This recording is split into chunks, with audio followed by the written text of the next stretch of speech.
Hello everyone and welcome to episode 12, probably. It'll be really awkward if I've been fucking up all of these numbers at the start of the episodes, but I'm pretty sure this is episode 12. Would be funny.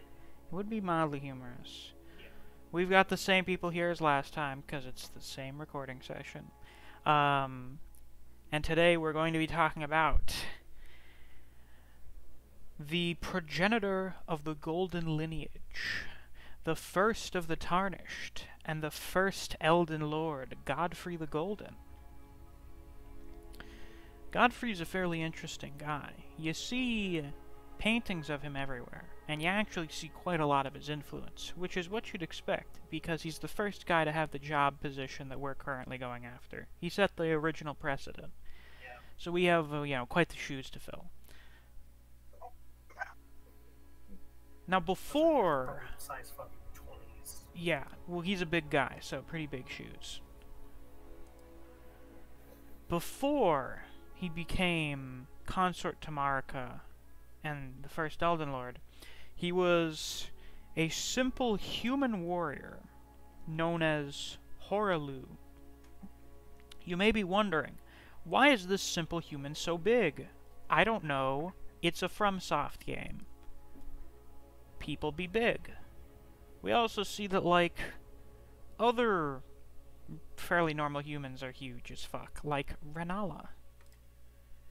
Cursed Lands people are just built different, okay? So that's why he's so huge. They're... He's stupid tall. Yeah, exactly. Like, One Piece humans can be, like, 25 feet tall. Why? 'Cause they are. Reasons. Yeah, reasons. He's presumably part of, like, barbarian tribes and stuff. I imagine those would be the biggest percentage of the human populace within the Lands Between at the time. And I guess he was probably the biggest, coolest badass out of all of them, because Marika chooses him as her consort, and he becomes the first Elden Lord. But when he does this, there seems to have been kind of a condition. The guy is kind of an insane person. He has a ceaseless lust for battle.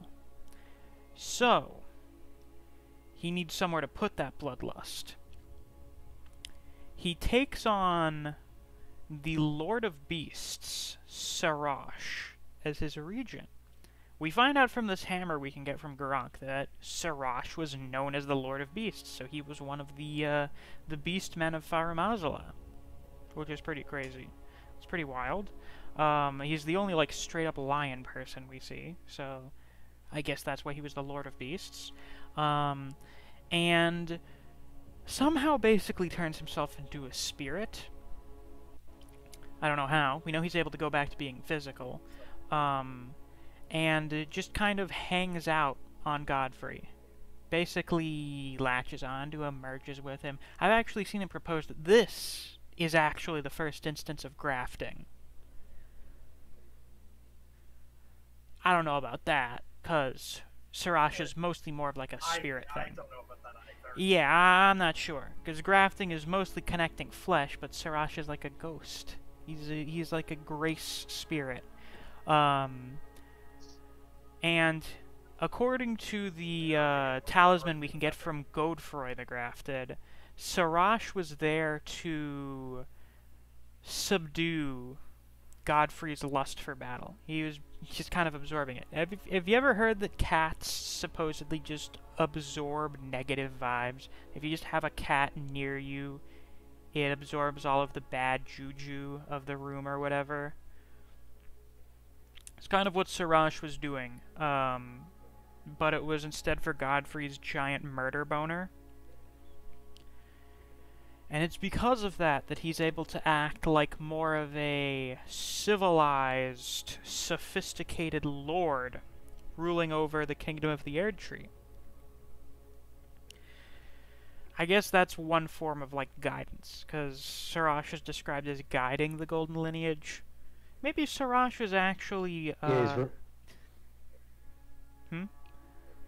He's referred to as the Beast Regent. Yeah, Like, so he's like his advisor. Though we only ever see him speak in, like, growling and roaring. So maybe Godfrey is able to speak lion or something. Or they're telepathic. Could be telepathic. It's usually what happens when someone's a ghost that hangs out on your back all the time.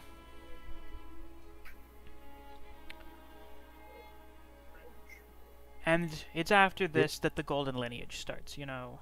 Godwyn the Golden, Morgat and Moog, though they don't talk about those ones. They put them underground in the sewers. And then some various other unnamed demigods. But of course, once again, Godfrey was presumably taken as consort for being a warrior, and there were quite a few things that needed to be warred against. The Carrion Royals were not too thrilled about the Erd Tree. You had the Giants straight up attacking Leyndell, and you had the Giants, whose fell god and their flame of ruin was anathema to the Erd Tree. So they were presumably the main target for Marika, because they are the biggest natural threat to her kingdom.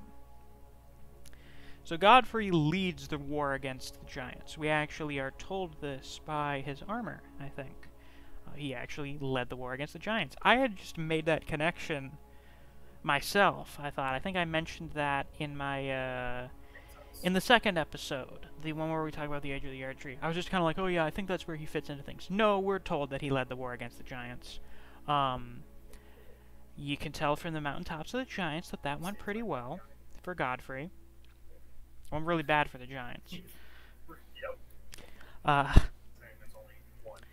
He ends up fighting something known as the Stormlord. Literally the only reference to it is in Godfrey's armor. I'm assuming it was a big bird that ruled over Stormvale. Because Stormvale in ancient times was ruled over by like giant storm birds and shit. So, that was probably it. While he is doing his thing, he is leading a group of warriors known as the Crucible Knights, who don't wield axes, weirdly enough, because that's kind of Godfrey's whole shtick. But they wore this axe armor, whatever the hell that means. I mean, I guess the normal variant of Crucible Knights helmets kind of look like they have axes on them, but that's about it. Apparently, they like their chest plate is referred to as axe armor, but it doesn't look like an axe, if you ask me. The two notable members of the Crucible Knights are Hordovis and Celeria. They lead the two branches, I guess, of the Crucible Knights. Hordovis leads sort of the normal branch, and Celeria leads the Crucible Tree Knights. These guys are supposed to kind of embody the primordial form of the Erd Tree. So they are supposed to be like the Erd Tree's vanguard. It's,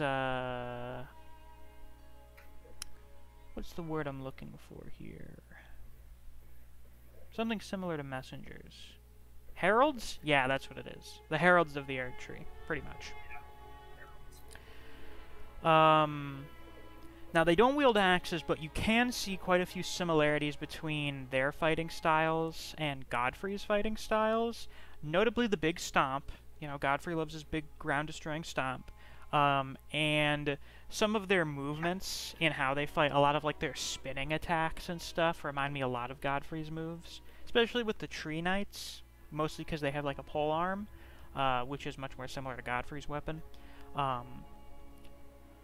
So you can still see his influence there, and you can see his influence on various other people. Pretty much any enemy that wields a big axe, you can see similarities to Godfrey's fighting style. You can definitely see them in Godric. He has a few moves that are very similar, like his big leaps up into the air and slams into the ground with his axe and stuff. I think he does like a big thrusting attack with the axe. That's something Godfrey does. So it's really cool that you can see Godfrey's influence on sort of the battle practices within the Golden lineage and their related forces way down the line into the present. So things are going great until the last of Godfrey's worthy foes was defeated. And it is said, at that moment, the hue vanished from Lord Godfrey's eyes. The light disappeared from his eyes. And this has a double meaning, if you ask me. The first of which is the typical Blood Knight thing. Oh, I have no one else left to fight. There are no more worthy opponents. There's no one I can have fun fighting anymore. He became too strong. He became solitary and had no one left to fight but himself. You know, that typical thing. The other meaning to it is that after the last of the worthy foes were defeated, as in the last of the real threats to the Erd Tree and Marika's rule, Marika robbed Godfrey and his kinfolk of grace because they weren't of any use anymore. Godfrey was taken on because he was a warrior and would be a valuable leader in their war against the various forces that opposed the Erd Tree. And since that was over, she didn't need Godfrey anymore.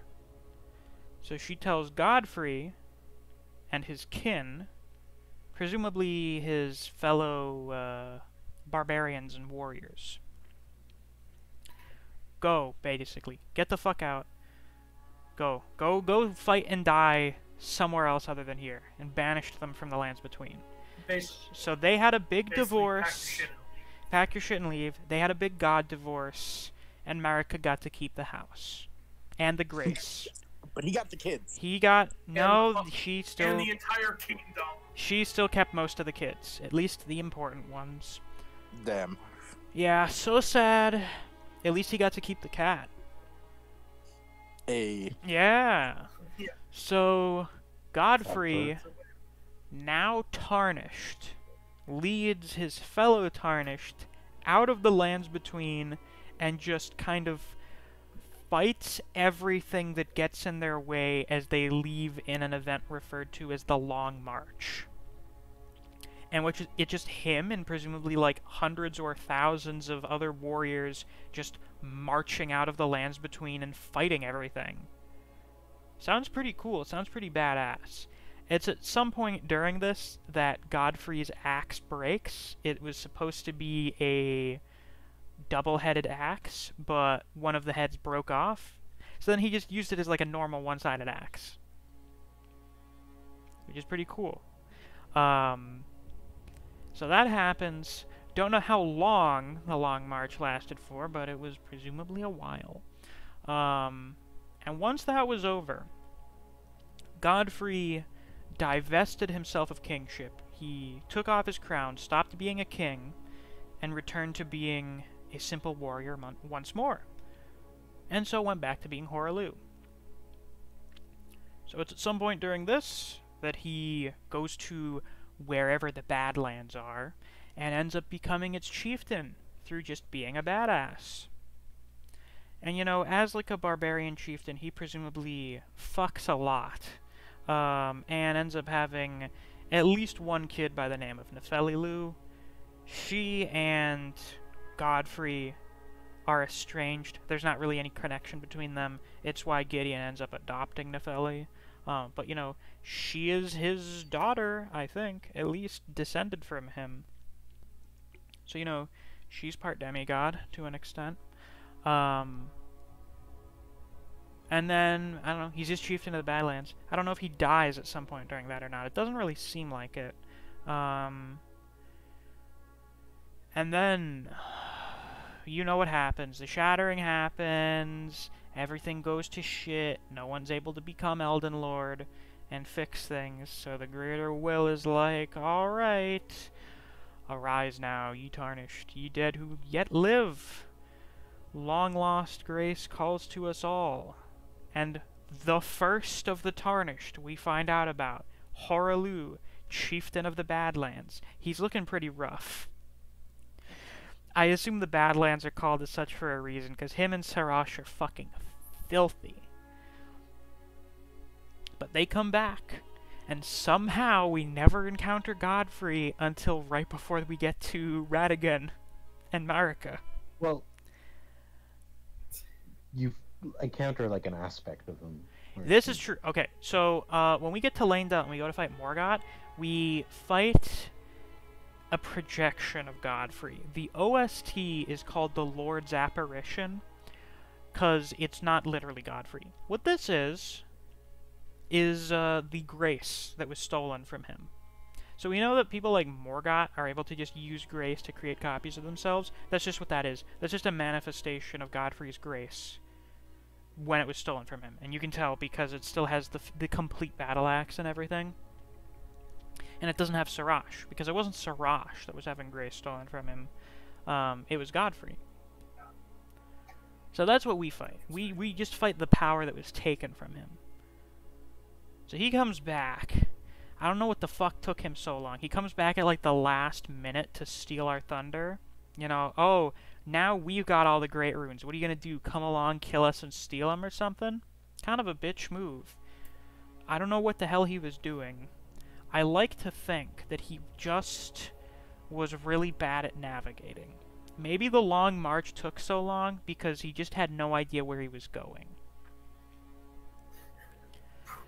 He doesn't have a map. Like, Oh, and he didn't get an invitation to Round Table Hold. So, you know, he couldn't fast travel or anything. I'm guessing what he did was he swam across the bodies of water, like butterfly style or whatever it is. Is that what it is? Well, what's Yeah, the butterfly. yeah, butterfly, like super intensive, like leaping out of the water, putting all of his body into it. Then Like a he dolphin. gets to the Altus Plateau, and by gets to it, I mean he got up to the fucking cliff face. Didn't know about the Grand Lift. I mean, didn't have the pieces for the Grand Lift. Didn't know about the mine in the ravine. So he just climbs up the Altus Plateau. Just climbs up the plateau barehanded. He stole the one mechanic. He stole the one mechanic that would be useful in climbing. Yeah. I have a question real quick. Uh-huh. I know I brought this up out of the video, but the spiderling fingers. Do you think that what's the potential that they are grafted and that they are sort of like not warriors, but abominations created by Lindell to fight for them? Oh, maybe. I don't know. Couldn't be Just looking possible. at the different places they appear, Caria Manor, Mount Gelmir, and the sewers of Lindell and the mountaintops of Giants. I think all those places have been at war with Lindell at some point, maybe. That's actually a good theory. That would Yeah, certainly there's kind of been some explain sort that. of conflict. Yeah, maybe that is it. So, you know, he climbs up the Altus Plateau. Then he gets to the walls of Lanedale and just tries climbing over those as well, because he's very stubborn. I don't think Godfrey's good at, like, going around things. Yeah, so do we know exactly very clear why... if Go on, you. there's a problem in front of him, he will literally just kill it. Yeah, kind of. Like, do we know exactly why, like, he decided to, like, come there, though? Because, like, is it because he wanted to just, Well, Grace back was to calling favor? back to him, and he's like, cool, I guess. I mean, that's what the Tarnished are called for. And he's also like, yes, I think I would like my God King power back. Right. He has given his, Yeah. grace back to defend the Erd Tree. As seen by, like, he's back in his, like, prime. Yeah. Like, the Yeah, white like a hair youth. and, the flowing white hair and everything. What gets me, though, is when you, like, get him down to 50% health and he transforms into Horolu. Like, you're talking about that dirt and everything. Like, where the fuck did that dirt come from? We've been watching him this entire time. Oh, that's not dirt, that's blood. Oh, Yeah, it's like actual... Yeah, he is red. He's a bit From- drenched. Siraj, like, He's just drenched in blood. So, something I really like about the Godfrey fight, in hindsight a lot, is that when it starts off, he's talking all high and mighty, he's speaking like a Shakespeare character, and he's very entitled. It's like, that's great, you know, Tarnished warrior, you've fought very long and hard to get here, which is great and all. The Elden Ring's really close by. However, I'm back. So, whatever you've been doing doesn't matter, because I'm back. And I'm gonna get my shit back, because I'm Godfrey, the first Elden Lord. He's speaking from, like, a place of entitlement. It's like, yes, I am... Upon my name is Godfrey, the first Elden Lord. I have the right to have an audience with Marika and the Elden Ring once again. But then you beat him up a lot, and he's like, damn, you're actually kind of strong. You're kinda nasty. And as we know, back in the good old days, a crown was warranted with strength. So he's like, alright, shit. I can't be fighting you entirely based on entitlement. So Sarash wants to try and fight us, and he's like, nah. No thanks. And he fucking rips Sarash apart. Because Sarash is what's been subduing his lust for battle. His bloodlust. And by killing Sarash, he no longer has that being sealed away, or sapped away from him. So now he's fighting you as his true self. Throwing away any pretext of being the Elden Lord, or having already been here before, and as such being entitled to it. Now, he's Horolu, just another simple warrior, just another tarnished like you, competing to become Elden Lord. You're now fighting as equals, just as tarnished, with no sorts of titles or prior entitlements to be here. Which is really goddamn cool. As you were talking about that crown thing and strength, I think his last line, his death line, is literally, your strength befits a crown. Yeah, it's him admitting, damn, I guess you do kind of deserve to be here. Go right on ahead, I guess. Yeah, basically. Artist got hands. I also do like the symbolism, like, in the fight, where, because, like, obviously, lions are a symbol of pride, and, like, he's literally ripping his pride apart. Yeah. And, like, and everything that, like, makes him Godfrey. Yeah. I'm becoming Horolu again. Like, I think it's really... I don't know, I just think it's really cool. That sort of stuff... Oh, fuck, that stuff's always really cool. I really love whenever they do stuff like that in the games, like, you know, Soul of Cinder, returning to Gwyn, Ludwig remembering who he is, you know, going back to being the Holy Blade. Like, Ludwig's classification as an enemy changes when he goes into Phase 2. So, like, stuff that's more effective against beasts isn't as effective on him anymore, because he's no longer categorized as a beast enemy. That's great. Or, Gurman, when he gets up, his outfit just kind of changes mid-cutscene, like when the shot transitions, because he's going back to being the first hunter.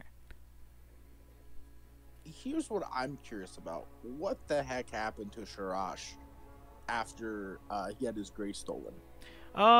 It seems like he's still there when Godfrey, or I guess when Horolu is being chieftain of the Badlands, so he's just there. I don't know. I guess he went back to being a normal lion or something. I assume if he's chieftain of the Badlands, it looks like he's going by Horolu. If he divested himself of kingship, maybe him and Sarash were just hanging out, and he didn't need to repress his lust for battle anymore. So he was just doing his own thing then, and Sarash was hanging out there. Yeah. It could also be tied to the grace. Who knows? Yeah, I mean, like, being able to turn into a ghost at will seems to be kind of a magic grace thing, probably. I don't know. But yeah, that's Godfrey. Cool guy. I mean, let's be really honest here. When it was like, what, June or something? It was around when, like, the trailer came out and everything, like the gameplay trailer and stuff. and they revealed, I think it was for a magazine or something. I forget which one it was. They've been like It's Game probably- Informer or something. They're Yeah, like, it's hey, probably Game Informer. here's this art of this guy for Elden Ring, and it's this big fucking Viking man wearing kingly armor with a broken battle axe, and he has a fucking lion stand. I, and probably most other people, looked at that and were like, that's a boss. That's probably the final boss. Yeah. Yeah. I was really scared though for a bit. Personally, Though when I fought like the apparition, Uh-huh. because I thought like, oh, did they just not add like did they not just have like Godfrey as an actual boss? What I thought when Um, we fought him is was like, you just walk into a room and it's just like, hey, fight Godfrey. And I'm like, bullshit. They would not do Yeah, I was that. like, there's no way. Yeah, I was like, there's actually no way, but I was It's kind of actually- scared for some reason. And so love mine. the second most important It thing was a with fun that I realized, I think, I don't remember if I realized it then, but it's like, okay, this OST and this boss have one phase. You fight the same you fight the same moveset with the same OST for the entire fight. This is Yeah. one phase of a boss fight, which it ended up being pretty much. And it wasn't even his full moveset, I believe. Yeah, there are a When they few do. like big remember- like the shockwave moves, the big tearing up the earth thing. Those are all things you don't get until you fight the real Godfrey. I like to Yeah, imagine. I remember I got to that room like. Wait a second, isn't this the room where you fight Godfrey? Yeah. That was fun. Oh. I'm glad to see that was a lot of other people's reactions. I saw a comment on like the OST video because for I Lord's remember, Apparition. Like, oh, hey. They described it as Godfrey jump scare. Which is pretty Yeah, it's much just what it like, is. wait, You just yeah, walk yeah, into yeah. a room. It's Oh, I just wonder like- who I'll fight in here. Oh, it's Godfrey, the first Elden Lord.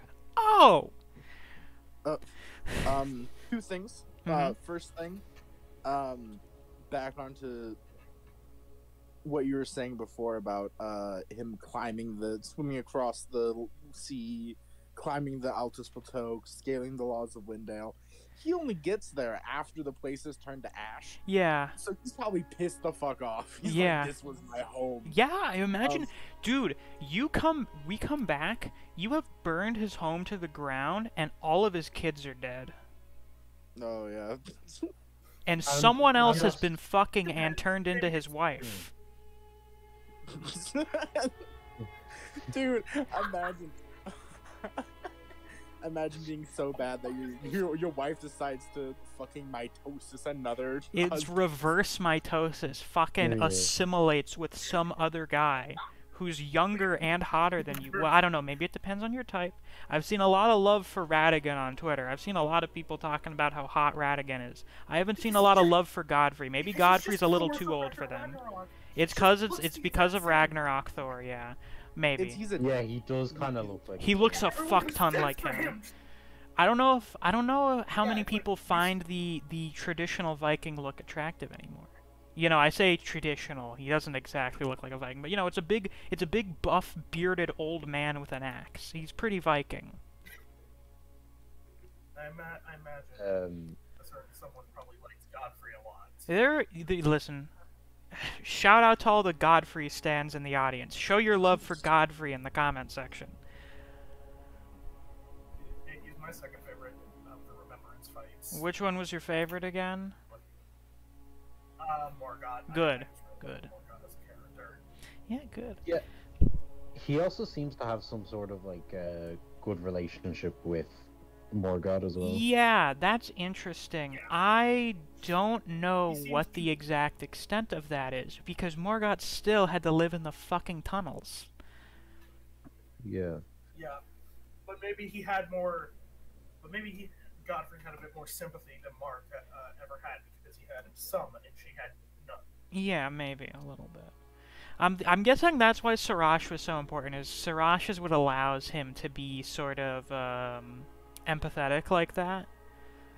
Whereas without Sirash, which is what would have been the case when he was Horolu and stuff, maybe that's why he has an estranged relationship with Nephili, because he's a fucking psychopath that doesn't care about people. Yeah. Maybe. Yeah, Oh my god, one thing Sirash is his fucking normal pills. yeah. Now, Oh my to be God. fair, I feel like if, instead of medication, people were able to have big lion stands to cure mental illness, we would have no more problems. I feel like that would cause more mental illness. No, none. No, no, So no. what do you mean? Dude, definitely, I if think my having life a would be lion improved. stand hanging out on your back absorbs all of your mental illnesses or whatever, that would be great. People would be tripping over themselves to get one of those. Yeah, there'd also be like running away from anyone who has one. But if It's the everyone end of has one, then no one has an issue with it. People would be Um, competing with people would be having fucking stand battles. Bruh. See, one Yeah, thing, like, gonna I say would actually earlier, really like I mean, to are we know. gonna complain about Godfrey just having a stand? No, that's fine.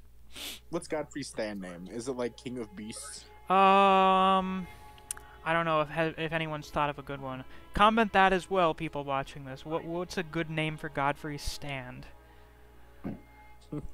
Beastie Boys. The Beastie Boys? That could work. Werewolf of London? Oh, maybe.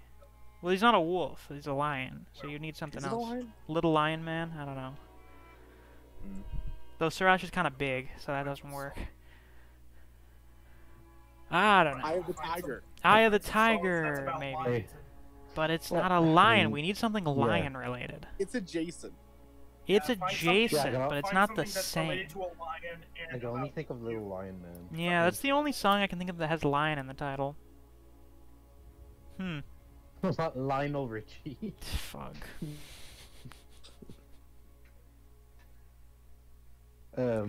What's it called? I do hope that, like, maybe we'll get more, like, information on Sirash, or even perhaps, like, say if there would be DLC, maybe, like, I don't know, some, like, time convoluted thing that The like, we could see Sirash. DLC is always I- time convoluted shit. Even the Ring Yeah. City, it's I just, oh, guarantee we you, flipped it on our heads, my- and instead of going my into the biggest past, we belief- go to the future. My biggest belief, Would love. my biggest belief Sorry. with the DLC is that we're definitely gonna get a God fight. There are a lot of things that they could do And- for the DLC, actually. There are a lot of things that could be Maybe DLC a Nicola material. fight. You've got the I feel like Glowmide they're- Queen, you've got Godwyn, you've got Mikola. There are quite a few things they could work with. If they do time travel thing, you could meet prime versions of characters like Radahn or Godfrey. If we're going to do something with the Godskin and the Glowmide Queen, we would presumably learn more about Malekith, and we could maybe learn more about Sirash, because Sirash was the Lord of Beasts. Yeah, would really like to see him fight, because Getting to fight Sirash would be pretty cool, because they fucking cock tease you with that. That's what... Dude, it was such a subversion. All of us thought we fight the lion. We fight the lion stand, that's phase 2, the lion stand starts doing stuff. It's a total, he's a red herring. Sirash is a red herring.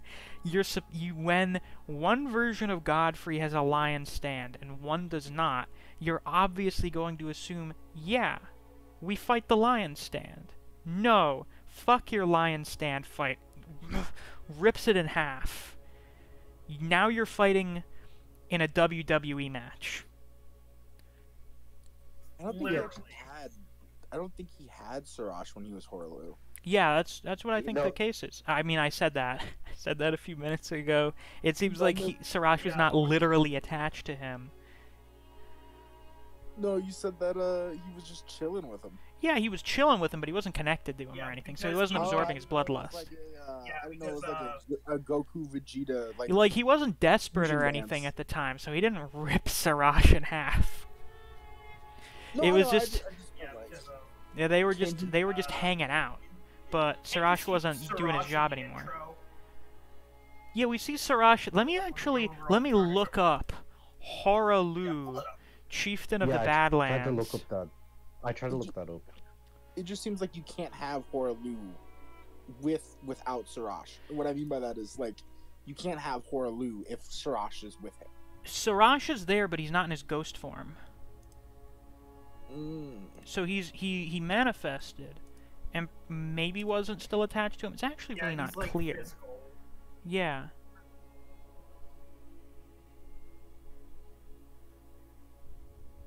He looks sick as fuck there, by the way. I'm also very proud of myself for immediately recognizing when Godfrey started ripping apart Sirash. I'm like, that pose looks familiar. Oh my god, he's the Chieftain of the Badlands. It's pretty cool. I like that. This is a fight that I like more and more the longer I think about it. Because when I initially beat Godfrey, I was like, yeah, it was a pretty good fight. It was pretty alright. But the more I think about it in hindsight and, like, go back and watch other people's videos where they, like, fight him and stuff, or they react to the boss, I'm like, nah, this boss was fucking sick. This boss was sick as fuck. Godfrey is cool as shit. You know what gets me about that fight? What is it? So first off, you know, Godfrey, when he approaches you, you know, slowly. He jumps up in the air, throws the axe at you. You know, it's very easy to dodge, right? You do what you gotta do. He fights you like, I guess, a king, not a king. He's pretty but calm and collected. And yeah, as such, his but then- moveset's pretty normal. But then Horolu, he just fucking, you spawn in, right? And you're like, okay, phase 2, let's do this. And like, you don't He even have a moment to rushes think at before he's you. rushing at you with MMA moves. He's trying to power bomb you from 100 feet up in the air. Dude, the fucking leg hook, the leg sweep, the soccer ball kick, he pulls out the people's elbow and everything. It's nuts. You could tell they had a fucking blast making these bosses. Oh yeah. Well, anyway, I think that's all we have to say about Godfrey for today. Very important guy, and a very cool guy, which is always a good combination. I forgot we were still recording, to be honest. Yeah, well, that's how I like it. So if you enjoyed, please be sure to like, comment, subscribe, and click that notification bell so you don't miss any of my uploads. We're doing Elden Ring lore explained every Tuesday and Saturday, and the occasional Friday in the future, depending on what's going on. Oh god, my audio started doubling up there.